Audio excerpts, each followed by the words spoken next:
আসসালামু আলাইকুম প্রিয় দর্শক, অন্য মঞ্চ অনুষ্ঠানে আপনাদেরকে স্বাগত জানাচ্ছি।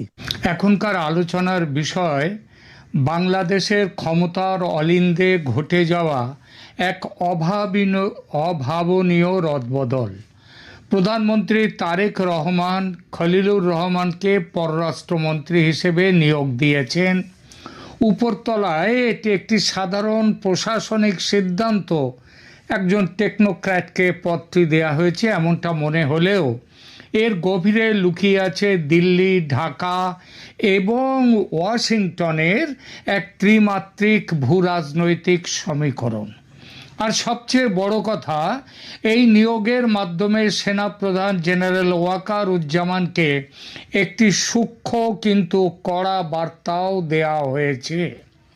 আজকের ভিডিওতে আমরা ইনসাইড স্টোরি বিশ্লেষণ করব খবরের অন্তরালের খবর নিয়ে, যে কিভাবে অজিত ডোভালের দেয়া সন্ত্রাসী তালিকা এবং দোহা দিল্লি বৈঠকের সমীকরণ খলিলুর রহমানকে কিভাবে এই মসনদে, এই পদে বসিয়েছে।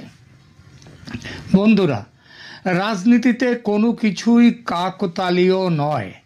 তারেক রহমান যখন রাষ্ট্র ক্ষমতার হাল ধরলেন তখন সবার নজর ছিল কে হচ্ছেন পররাষ্ট্র দপ্তরের মতো গুরুত্বপূর্ণ মন্ত্রণালয়টির কর্ণধার।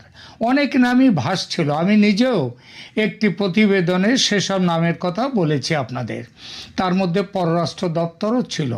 কিন্তু খলিলুর রহমানের নাম যখন পররাষ্ট্রমন্ত্রী হিসেবে ঘোষিত হলো তখন সাউথ ব্লক থেকে পেন্টাগন সবখানেই একটা স্বস্তির নিঃশ্বাস দেখা গেল। কেন কেন স্বস্তির নিঃশ্বাস? কারণ খলিলুর রহমান কেবল একজন ঝানু কূটনীতিক নন, তিনি হচ্ছেন সেই ব্যক্তি যাকে ভারত এবং যুক্তরাষ্ট্র দুই পক্ষই আস্থাশীল বলে মনে করে। ইউনূস এবং মোদির প্রথম সাক্ষাৎ বিমস্টেক বৈঠকের সাইডলাইনে যে হয়েছিল গত বছর, সেটা কিন্তু খলিলুর রহমানের দৌত্যে। এই আস্থার পেছনের গল্পটা তখন থেকেই, আর সেটা জমাট বাঁধে গত বছর দিল্লিতে কয়েক মাস পর। কিভাবে জমাট বাঁধল আপনাদের মনে করিয়ে দিই। গত বছর দিল্লিতে একটি অত্যন্ত গোপনীয় কিন্তু উচ্চ পর্যায়ের বৈঠক হয়েছিল। সেখানে ভারতের জাতীয় নিরাপত্তা উপদেষ্টা বা এনএসএ অজিত ডোভালের সাথে খলিলুর রহমানের দীর্ঘ আলোচনা হয়। শুধু দিল্লি নয়, এর ফলো আপ বৈঠক হয়েছিল কাতারের রাজধানী দোহায় কয়েকদিন পরেই। সবচেয়ে ইন্টারেস্টিং বিষয় কি জানেন? এই দোহা বৈঠকে ভারতের পাশাপাশি উপস্থিত ছিলেন যুক্তরাষ্ট্রের কূটনৈতিক প্রতিনিধিরা। যুক্তরাষ্ট্রের রাষ্ট্রদূত ক্রিস্টেনসেন তিনিও দিল্লির বৈঠকেও উপস্থিত ছিলেন, তবে তিনি সরাসরি প্রত্যক্ষভাবে আমন্ত্রিত হয়ে যে সেই বৈঠকে ছিলেন তা নয়। তো অর্থাৎ বাংলাদেশের রাজনৈতিক ভবিষ্যৎ নিয়ে দিল্লি এবং ওয়াশিংটন একটি কমন গ্রাউন্ড বা ঐকমত্যে পৌঁছেছিল। আর সেই ঐকমত্যের কেন্দ্রে ছিলেন যে মানুষটি, তার নাম কিন্তু খলিলুর রহমান। কারণ বাংলাদেশের অন্তর্বর্তী সরকারের প্রধান উপদেষ্টা মোহাম্মদ ইউনূস তখন সাইডলাইন হয়ে গেছেন। ওয়াশিংটনের অগ্রাধিকার ছিল ইন্দো প্যাসিফিকে চীনের প্রভাব হ্রাস করা, আর ভারত পরিষ্কার বার্তা দিয়েছিল বাংলাদেশে কার সরকার থাকলো তার চেয়ে বড় কথা হলো ভারতের কাছে ভারতের নিজস্ব নিরাপত্তা উদ্বেগ, সিকিউরিটি কনসার্নস। তাকে আসবেন তাকে নিরসন করবার জন্যে যে সর্বোত্তম ব্যক্তি, তাকেই ভারত পছন্দ করবে। খলিলুর রহমান সেই জায়গায় নিজেকে ভারতের কাছে বিশ্বাসযোগ্য হিসেবে প্রমাণ করেছেন, আর আমেরিকার কাছে তিনি তো প্রথম থেকেই বিশ্বাসযোগ্য, এবং সেই জন্যে তিনি আমেরিকার নাগরিক, সাথে সাথে বাংলাদেশের দ্বৈত নাগরিক, কিন্তু তিনি আমেরিকার কাছের মানুষ আগে থেকেই। তো এই নিয়োগ আসলে আমেরিকার যতনাথ, কারণ আমেরিকা তো তিনি প্রথম থেকেই আছেন, তিনি আসলে এই নিয়োগটি ভারতের দীর্ঘদিনের চাপের এবং একই সঙ্গে সফল কূটনীতির ফসল। এবার আসি সবচেয়ে চাঞ্চল্যকর তথ্যটিতে। গত নভেম্বরে দিল্লিতে কলম্বো সিকিউরিটি কনক্লেভ বৈঠকে অজিত ডোভাল খলিলুর রহমানের হাতে একটি খাম তুলে দিয়েছিলেন। এটা আপনারা বিভিন্ন সংবাদ মাধ্যম থেকে জেনে গেছেন। সেই খামে ছিল ভারতের উত্তর পূর্বাঞ্চলের উলফা, NSCN-K ইত্যাদি বিচ্ছিন্নতাবাদী গোষ্ঠীগুলোর বাংলাদেশে থাকা গোপন আস্তানার খবর, তাদের ঠিকানা ও বাংলাদেশের নিজেদের সন্ত্রাসী শিবিরের একটি দীর্ঘ তালিকাও সেখানে ছিল। ভারত স্পষ্ট জানিয়েছিল, হাসিনা উত্তর বাংলাদেশে যদি স্থিতিশীলতা বজায় রাখতে হয় তবে এই শিবিরগুলো নিয়ে অ্যাকশন নিতে হবে।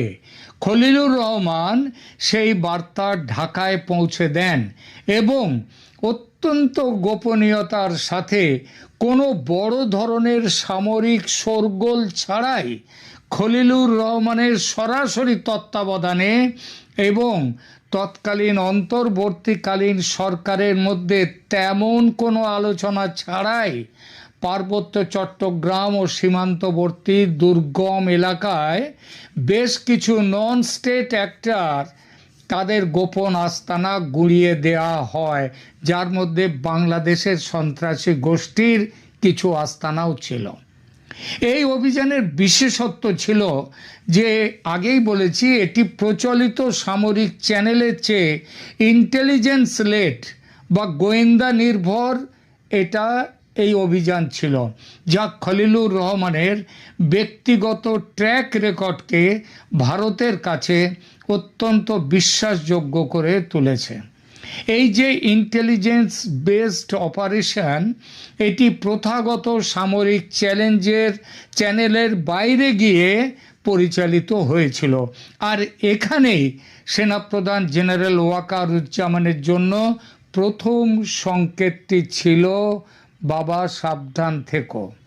সরকার বুঝিয়ে দিয়েছিল নিরাপত্তার চাবিকাঠি এখন আর কেবল সেনানিবাসে নেই, এটি এখন সরাসরি খলিলুরের দপ্তরের নিয়ন্ত্রণে থাকা ডিপ্লোম্যাটিক চ্যানেলের হাতে।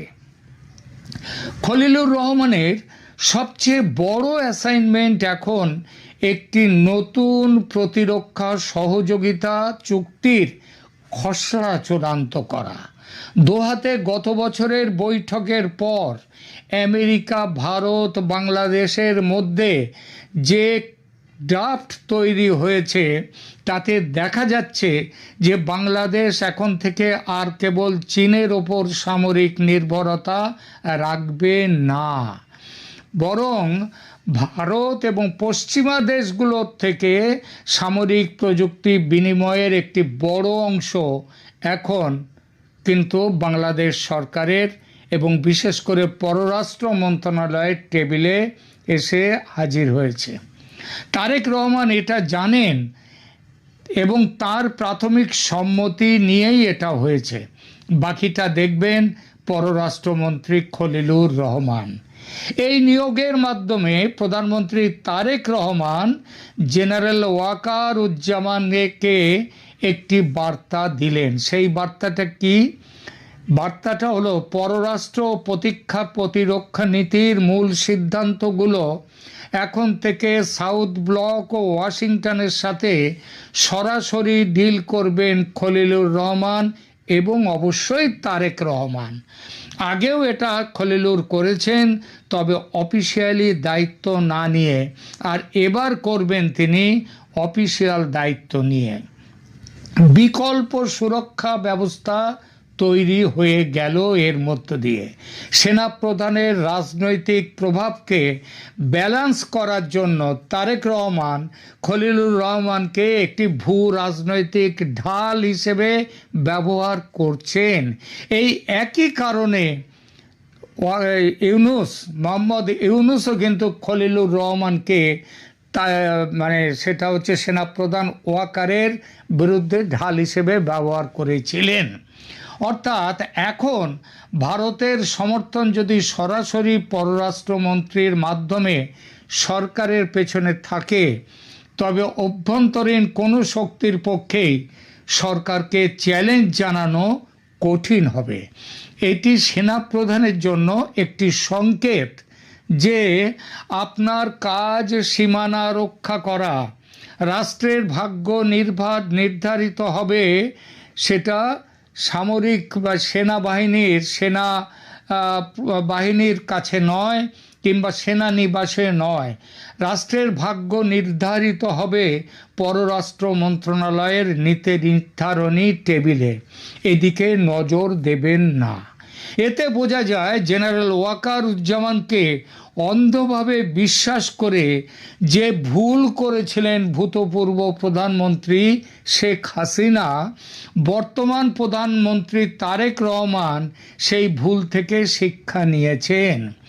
আরও একটা কথা, আমেরিকা ও ভারত এই দুই পরাশক্তির বিশ্বাসভাজন খলিলুর রহমান ক্যাবিনেটের এরকম গুরুত্বপূর্ণ পদে থাকলে জামাত ও পাকিস্তানের বলয়ে যে সেনাকর্তারা আছেন, এবং সেনাকর্তা বিশেষ করে সেনাকর্তা জেনারেল ওয়াকারুজ্জামান তো আছেনই, তিনি এবং তার সঙ্গীরা সরকার বিরোধী কোনো ফন্দি আঁটতে অত সহজে পারবেন না, 10 বার ভাববেন। যতদূর খবর পাচ্ছি, পররাষ্ট্রমন্ত্রীর দায়িত্ব পাওয়ার পর বাংলাদেশের জাতীয় নিরাপত্তা উপদেষ্টার যে পদটি ছিল সেটি খলিলুর রহমান ছেড়ে দিয়েছেন। তিনি রাখতেও পারেন না। অনেকেই ভাবতে পারেন এতে হয়তো তার ক্ষমতা কমেছে, কিন্তু আসল সত্যটা ঠিক উল্টো। তিনি এখন সরাসরি ক্যাবিনেটে বসে দিল্লির ডোভাল ডক্ট্রিন এবং ওয়াশিংটনের স্ট্র্যাটেজিকে বাংলাদেশের পররাষ্ট্র নীতিতে রূপান্তরিত করবেন। এর ফলে প্রতিরক্ষা মন্ত্রণালয়ের ওপরও পররাষ্ট্র মন্ত্রণালয়ের একটা নিয়ন্ত্রণ তৈরি হবে, যেটা সেনা প্রধানের প্রথাগত ক্ষমতায় বড় ধরনের একটা চেকস অ্যান্ড ব্যালেন্স তৈরি করবে।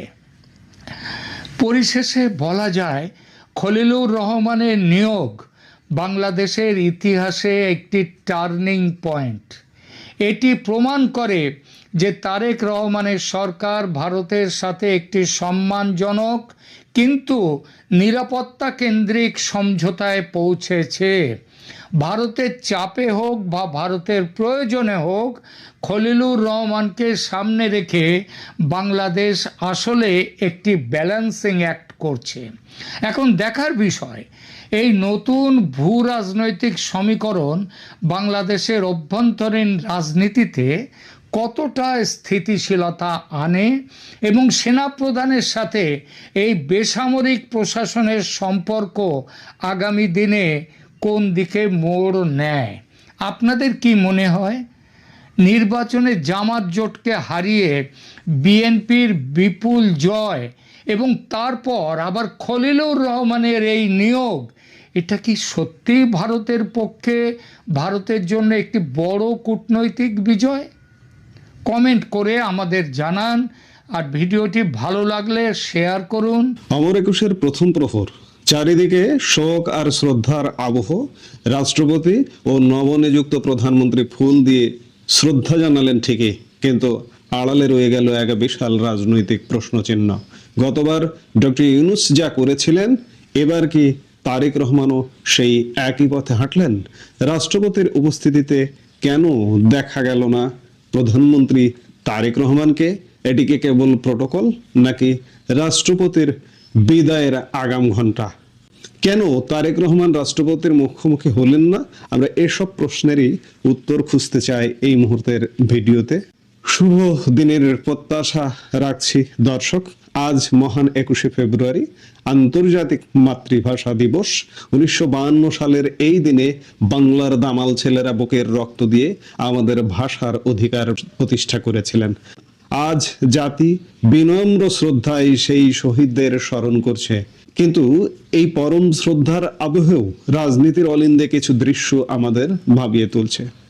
আপনারা লক্ষ্য করেছেন, রাষ্ট্রপতি এবং নবনিযুক্ত প্রধানমন্ত্রী শহীদ মিনারে ফুল দিয়েছেন, কিন্তু সেখানে একটি চিরচেনা দৃশ্যের অভাব ছিল।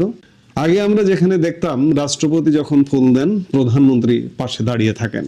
রাষ্ট্রপতির ফুল দেওয়া হলে প্রধানমন্ত্রী ফুল দেন। আমরা গত 2 বছরের সেই সংহতের দৃশ্যটির অনুপস্থিতি দেখতে পাচ্ছি। ডক্টর ইউনূসের সময় আমরা যে দূরত্ব দেখেছিলাম, এবার তারেক রহমানের উপস্থিতির ধরন নিয়েও সাধারণ মানুষের মনে নানা প্রশ্ন দানা বাঁধছে। কেন এই দূরত্ব? কেন রাষ্ট্রপতি থাকা অবস্থাতে তাকে এড়িয়ে চলার এই প্রবণতা? আমরা আরো দেখলাম গতকাল, আজকে 21-এর প্রথম প্রহরে বাংলাদেশের স্বাধীনতা বিরোধী রাজনৈতিক দল জামাতে ইসলামী শহীদ মিনারে ফুল দিতে গেছে। বাংলাদেশের ইতিহাসে এই প্রথমবারের মতো যে জামাতে ইসলামী বেদিতে ফুল দেওয়ার বিরুদ্ধাচরণ করে, কিংবা যে জামাতে ইসলামী বাংলা ভাষার প্রশ্নে বিরুদ্ধাচরণ করে, কিংবা যে জামাতে ইসলামীর অলিখিত সরকার সময়কালে গত 1.5 বছরের যে ইউনূস সরকার ছিল, সেটাই জামাতে ইসলামের অনির্বাচিত অলিখিত সরকার ছিল। সেই সরকারের আমলে যে জিন্না বাংলা ভাষার ঘোর বিরোধী ছিল, যে মোহাম্মদ আলী জিন্না উর্দুই একমাত্র পাকিস্তানের রাষ্ট্রভাষা হিসেবে ঘোষণা করেছিলেন, সেই জিন্নার জন্মদিন পালন করতে দেখেছি আমরা জামাতি শাসনকালে, গত 1.5 বছর সময়কালে। সেই জামাতিরাও গতকাল শহীদ মিনারে শ্রদ্ধা নিবেদন করতে গেছে, কিন্তু তাদের এই মেকি শ্রদ্ধাকে বাংলাদেশের মানুষ কখনোই গ্রহণ করবে না, সেটি পরিষ্কার। ভোটের মাঠে বলুন আর যে কোনো ভাবে বলুন, প্রতারকদের উপযুক্ত জবাব দিয়ে দেবে। আজকে হয়তো আপনারা দেখছেন জামাত 68টা আসন, জোটগতভাবে 77টা আসন সংসদে পেয়েছে। এটি কিন্তু মেকি আসন। জামাত 10টার বেশি আসন পাবে না, কোনোভাবেই পাবে না, যদি অংশগ্রহণমূলক নির্বাচন হয়। নির্বাচন তো আসলে হয়নি, অংশগ্রহণমূলক নির্বাচন হয়নি। কাজেই যেটা হবার সেটাই হয়েছে। একটা আর্টিফিশিয়াল বিরোধী দল করে জামাতকে সংসদে পাঠিয়ে দেওয়া হয়েছে, এতটুকুতেই সীমাবদ্ধ। জামাত শুধুমাত্র তাদের প্রতারণার কারণে কখনোই সফল হবে না বাংলাদেশের মাটিতে। আমি যে আলাপে ছিলাম, মূলত আমরা গত বছর দেখেছিলাম ডক্টর ইউনূস শহীদ মিনারে এসেছিলেন রাষ্ট্রপতির বিদায় নেওয়ার পর। এবারও কি ঠিক একই কায়দায় তারেক রহমানের উপস্থিতি লক্ষ্য করা গেল? প্রশ্ন উঠছে, তারেক রহমান কি ডক্টর ইউনূসের নীতি অনুসরণ করছেন? ডক্টর ইউনূসের নীতি ছিল রাষ্ট্রপতির কাছে শপথ নিলেও রাষ্ট্রপতির মুখ না দেখা। এটি একটি চরম রাজনৈতিক বার্তা ছিল। তারেক রহমানও কি সেই একই পথ বেছে নিলেন? বিশ্লেষকরা বলছেন, যে কয়দিন রাষ্ট্রপতি দায়িত্বে আছেন সে কয়দিন তার প্রতি ন্যূনতম সম্মান দেখালে তারেক রহমানের ব্যক্তিত্ব আরো উজ্জ্বল হতো। রাজনীতিতে সৌজন্যবোধ অনেক বড় সম্পদ, কিন্তু রাষ্ট্রপতিকে এড়িয়ে যাওয়ার এই সংস্কৃতি কি নতুন কোনো বিভাজনের ইঙ্গিত দিচ্ছে? গুঞ্জন রয়েছে রাষ্ট্রপতি হয়তো বেশি দিন পদে থাকছেন না, তিনি নিজেই পদত্যাগ করতে পারেন। সেক্ষেত্রে সংবিধান অনুযায়ী তিনি কার কাছে পদত্যাগপত্র জমা দেবেন? এখনো পদত্যাগপত্র জমা দেওয়ার জায়গাটা তার তৈরি হয়নি, সেটি তৈরি হতে সময় লাগবে। সংবিধান বলছে রাষ্ট্রপতি পদত্যাগ করলে তা স্পিকারের নিকট পেশ করতে হয়। যেহেতু এখনো পর্যন্ত নতুন সংসদের স্পিকার নির্বাচন হয়নি, সামনে 26শে ফেব্রুয়ারি প্রথম অধিবেশন হওয়ার কথা, প্রথম অধিবেশনে হয়তো স্পিকার নির্বাচন হয়ে যাবে। অর্থাৎ এই ফেব্রুয়ারি মার্চের মধ্যে রাষ্ট্রপতি নিজেই হয়তো ইস্তফা দিয়ে বিদায় নেবেন। তারেক রহমান কি নতুন রাষ্ট্রপতির অপেক্ষায় আছেন, যার হাতে তিনি পূর্ণ আস্থা রাখতে পারবেন? রাজনীতি মানে কেবল ক্ষমতা নয়, রাজনীতি মানে আদর্শ। এবং সৌজন্য। আমাদের ইতিহাসে এমন অনেক নজির আছে যেখানে ঘোরতর বিরোধী পক্ষ জাতীয় দিবসে একে অপরের প্রতি সম্মান প্রদর্শন করেছেন। রাষ্ট্রপতি পদে যিনিই থাকুন, তিনি রাষ্ট্রের সর্বোচ্চ ব্যক্তি। তারেক রহমান যদি রাষ্ট্রপতির উপস্থিতিতে ফুল দিতেন, তবে সেটি দেশের মানুষের কাছে একটি ইতিবাচক বার্তা দিত এবং দেশের মানুষ বলতে কিন্তু আমি সব মানুষ বোঝাচ্ছি।